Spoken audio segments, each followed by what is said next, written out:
Alright, so we have derived the relationship between this microscopic view and the macroscopic view of the metal resistor. And here we introduce a new concept, which is this mobility of an electron. So this is a coefficient between the velocity of the electron and the electric field. So the larger the electric field, the larger the velocity of the electron. So this is as expected, right? So you apply larger field, then electrons will move faster. All right, so then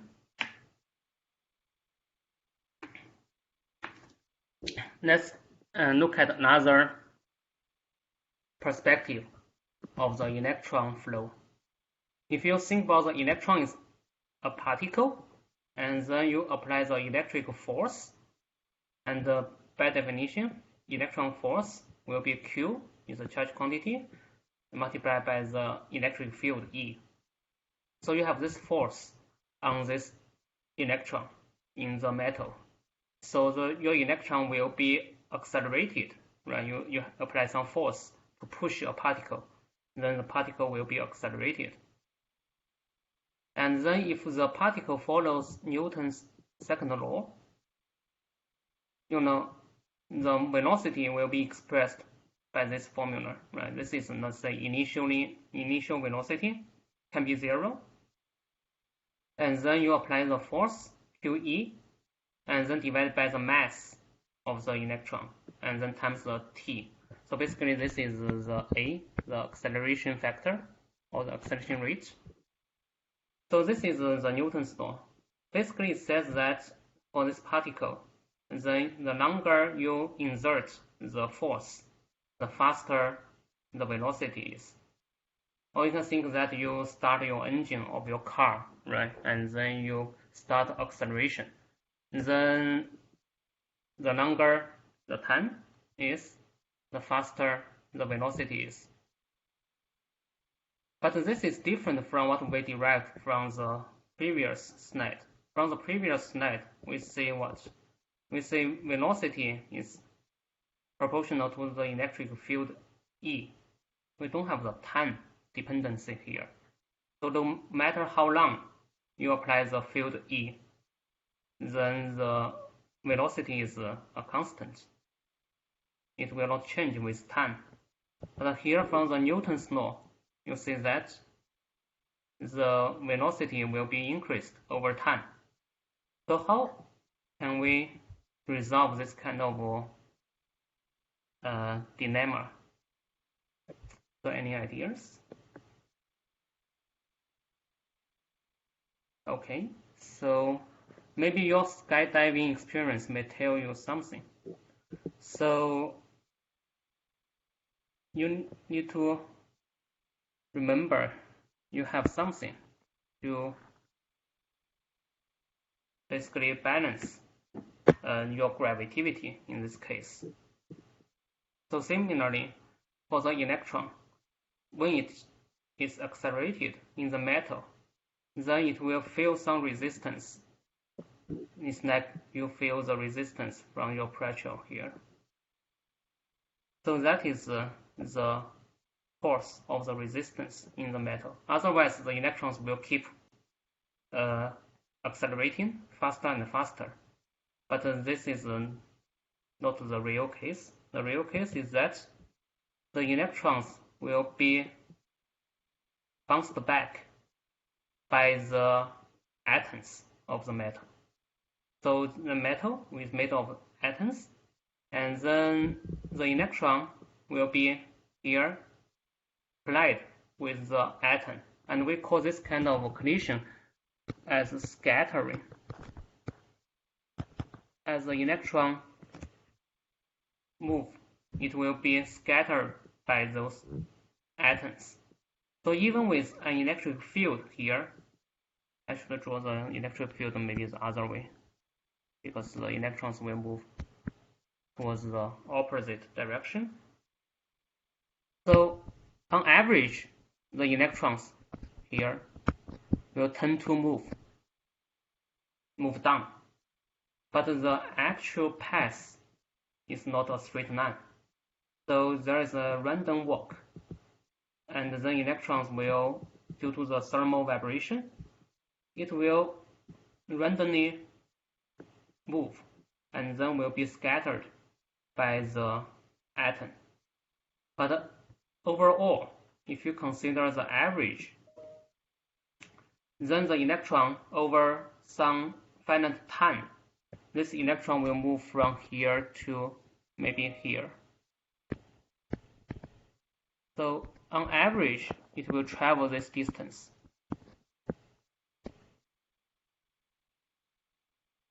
So this scattering will prevent the electrons being accelerated over time. So eventually you will feel this, it's like, let's go back to the cars example, right? You start your engine and you start acceleration, but eventually you will reach your, let's say, constant speed because the friction, right, on the road will balance your acceleration. So here's similar stuff. This scattering will balance the acceleration of the electrons under the electric field.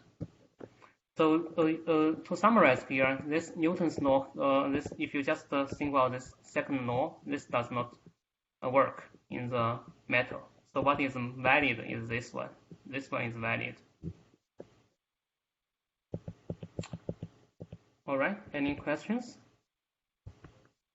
And here, the summary here, the scattering with atoms average out the acceleration, and scattering is the cause of the resistance.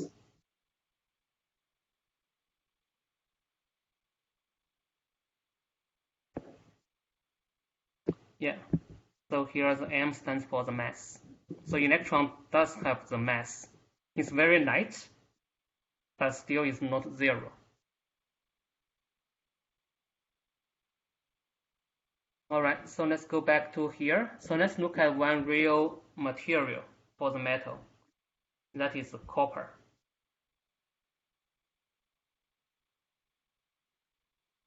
Copper's element symbol is Cu.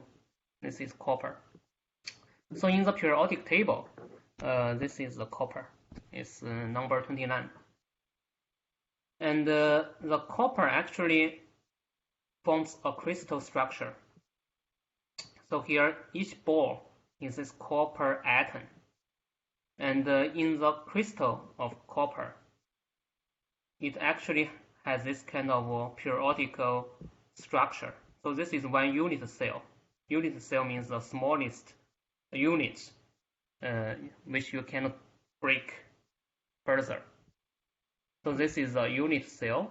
And here are the locations of the copper. So it's a square, it's a cube. And the copper occupies those corners and also the center of the face. And here the distance A, this is called the lattice constant. Basically, it's a side of this unit cell. This is called the lattice constant. Lattice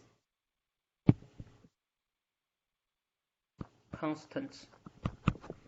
So this is like 0.36 nanometer, and sometimes we use angstrom for that. And you know, 1 nanometer is 10 angstrom. So this is the distance. And then here we want to ask the question, for the copper, what is the electron density? So electron density, if you recall, we talk about that here. This N is the electron density. This N. We want to know in the copper, what is the N, the electron density. So how do we get the answer for this? So we need to look at the atomic density of the copper first. And then if you look at the electron configuration of the copper is actually like this. So this is from your chemistry class. And then the scale electron for copper, it has the highest orbit is 4s orbit, and it carries 1 electron. So this 1 means 1 free electron per copper atom. Because other electrons, like this 3d orbital 10 electrons, those are inner orbital, so it will not move freely. So what is freely movable is the most outmost electron, which is 1 electron per atom, per copper atom. So if we know the atomic density of copper, then we can know the electron density, because 1 copper atom, 1 electron, 1 free electron. So then let's look at what is the atomic density of the copper. So atomic density, which means how many copper atoms per unit volume. For example, per centimeter cubed. So then to answer this question, what we can do is to look at this 1 unit cell. For 1 unit cell, if we know the number of copper atoms in this unit cell, and then divided by the volume of this unit cell, we can get the atomic density. Then the first question is the number of copper atoms here in this unit cell. So how many? Can you tell if you look at this figure? How many coppers here? I'll post this question to you, and I watch the chat. Any ideas? Any ideas? How many? Can someone type in any answers? How many electrons? Sorry, how many copper atoms in this unit cell? Any guess? 4? Okay, I got one answer from Tanner, 4. Any other guess? 14. Okay, so we get very different answers. So let's look at here. Of course, if you just look at count, it's 14, that's correct. But that's not correct for this unit cell. Because here, for those atoms on the corner, it does not only belong to this unit cell, it also belongs to the others. If you think about the neighboring unit cell, then this corner atom actually only 1/8 belong to this unit cell. Similarly, for this atom in the center of the space, only half belong to the unit cell. Or here, if we draw it, so only this part. So you can get in total, let's say 8 corners, but each only contributes 1/8 to this unit cell, plus 6 face, but only half belong to this unit cell. So in total, it will be 4 copper atoms in the unit cell. And then you can get the atomic density.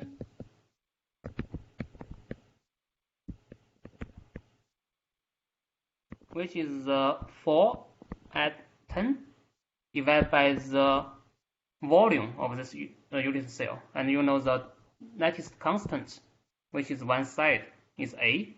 And you know the volume for a cube will be A cubic.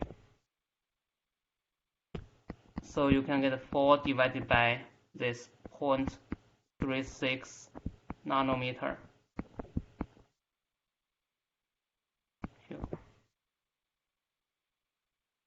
So if you do this calculation, you will get, I will skip that, you will get this number. So in this course, I want to emphasize all the, let's say, the unit for the length or for distance is in centimeter. So this is by convention.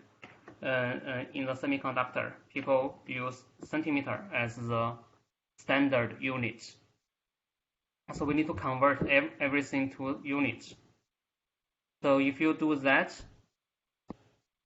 you will get this 8.5 times 10 to the power 22 centimeter cubic. So you need to convert the nanometer to centimeter. And 1 nanometer is 10 to the power -7 centimeter. So you need to do that. So maybe I write down here. 1 nanometer is 10 to -7 centimeter. So if you do this conversion, then you'll get this number here. I will skip that. And then for this copper, as we discussed, one shell electron, which is freely movable, one atom. So the electron density will be the same as this atomic density, so which is the 8.5 times 10 to 22 centimeter cube. So that means within 1 centimeter cubic volume, you will have 8.5 10 to the power 22 number of electrons, which are freely movable. If you apply field, electric field, then those electrons will move. Any questions here?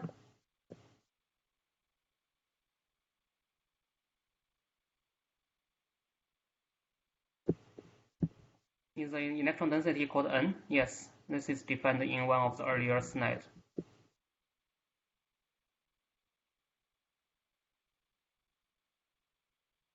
And by the way, so we have the comment for each slide. If you want to review after class, you are encouraged to read this.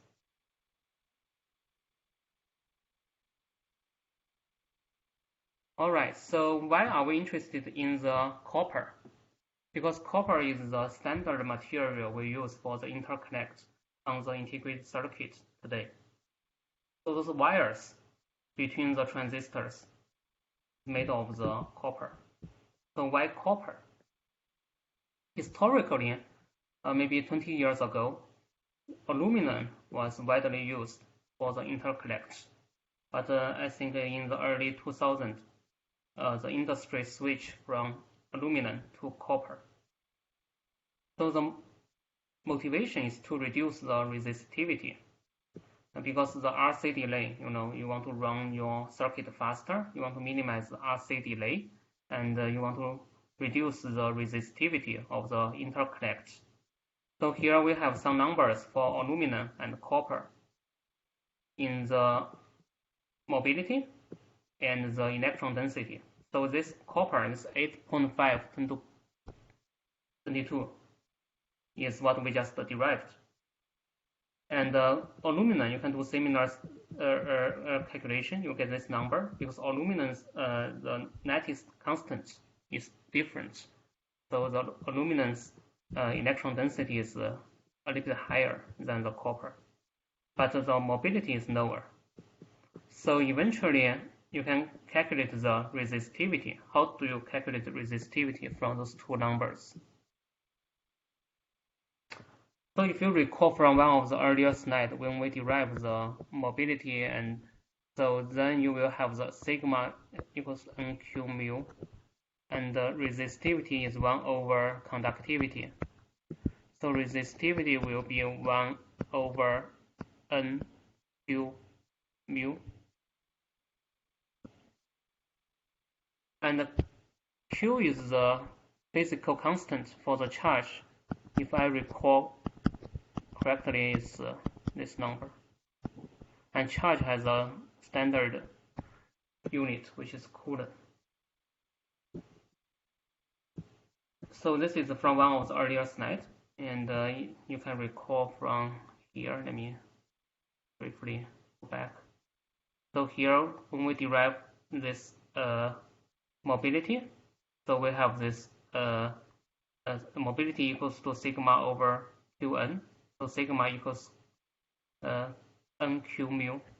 So this is summarized here. Sigma equals to nq mu, and you know resistivity is 1 over sigma. So this is how we get the numbers here. If you do the calculation, then using this equation, and of course you need to be careful about the units. But as we said, the unit for the length is always a centimeter in this class.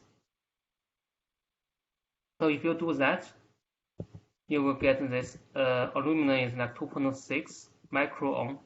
If you calculate that, actually you get 2.6 10 to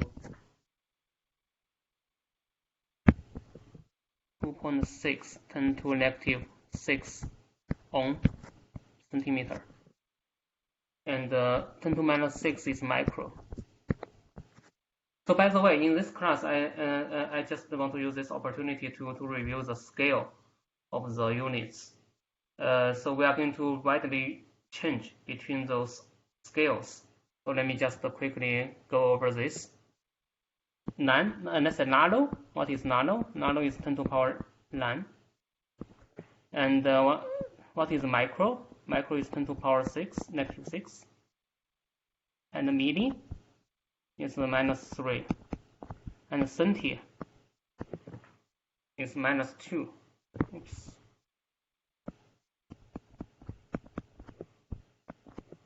And sometimes later you will see that in this course, when we talk about the capacitance and so on, we are going to further reduce the scale. Below the nano is femto. It's 10 to minus 12. And if you want to further make it smaller, so it will be pico. Oh, sorry, I make it wrong. So this is a pico, 10 to minus 12. And then one more is femto. On the other side, okay, if you go to the kilo, it's 10 to positive 3. And then one step further is the mega, 10 to power 6. One scale up, 10 to power 9, giga, and T, tera. So those are the scales we need to use in this course. Sometimes we have, for example, the memory capacity is like a gigabyte, or the technology load like nanometer, or the capacitance like a picofarad. So those are the typical unit scale we need to use in this course. Any questions so far?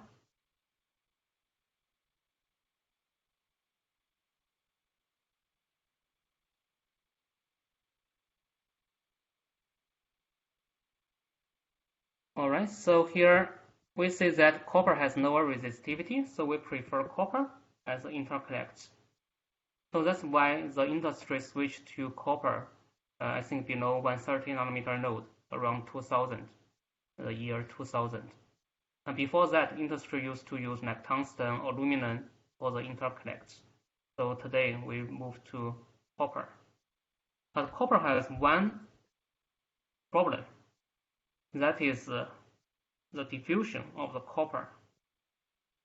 So the copper actually is very easily to diffuse. So that means what? So here, for example, you have the copper. If you raise the temperature of your chip, these copper atoms tend to migrate. So we call it diffuse. So this is not good. If the copper, let's say you have two copper, and those two copper, in between that is the oxide. But copper turns out to be very easy to diffuse into the oxide. So if you have two copper and then they diffuse to each other, then you will get short circuit. So this is very bad. To make it practical, the industry will introduce some barrier for the copper. So I don't know if you can see this clearly or not, but here if you look at the image, the interface is some very light color. So that means we have to use something to separate the copper and the oxide. This is a diffusion barrier. Diffusion barrier. And this diffusion barrier typically is used this tantalum nitride material. So we need something to prevent this kind of short circuit. So this is introduced in the real manufacturing of the chip.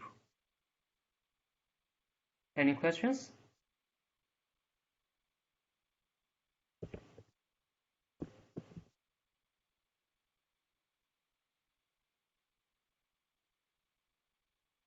Okay, to summarize this lecture, so basically we talk about the resistor for the interconnect, which is metal, and we discussed the mobility here, which is this mobility of an electron, which is a coefficient between the velocity and the electric field.